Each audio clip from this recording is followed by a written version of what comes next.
Okey, Assalamualaikum. Saya nak menjawab pertanyaan sahabat subscriber saya tentang beza pokok jantan dengan pokok betina.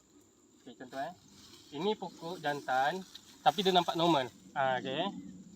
Pertama, dia tak ada ekor sini. Dia macam bulu, tak ada. Ni tanda dia nak tahu jantan tak jantan. Lepas tu dia tak menghasilkan buah, nampak? Kita kalau bersihkan buang-buang pun tetap tak ada buah. Dia keluar macam ni. Bunga pun tak jadi. Ni pokok rugilah kalau bela. Okey, ni satu lagi contoh pokok jantan. Ni nampak. Daun ni pun tak normal nampak. Tapi nak macam mana? Tengok. Ni panggil pokok jantan. Sebab pasal apa? Dia banyak bunga jantan sahaja, tak ada buah. Okey.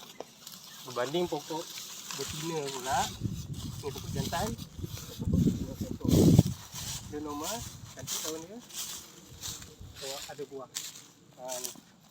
Ada buah, menghasilkan buah. Nampak ni. Dia bukan macam tangkai-tangkai jari bukan. Ni bunga buah. Ni panggil pokok sawit betina.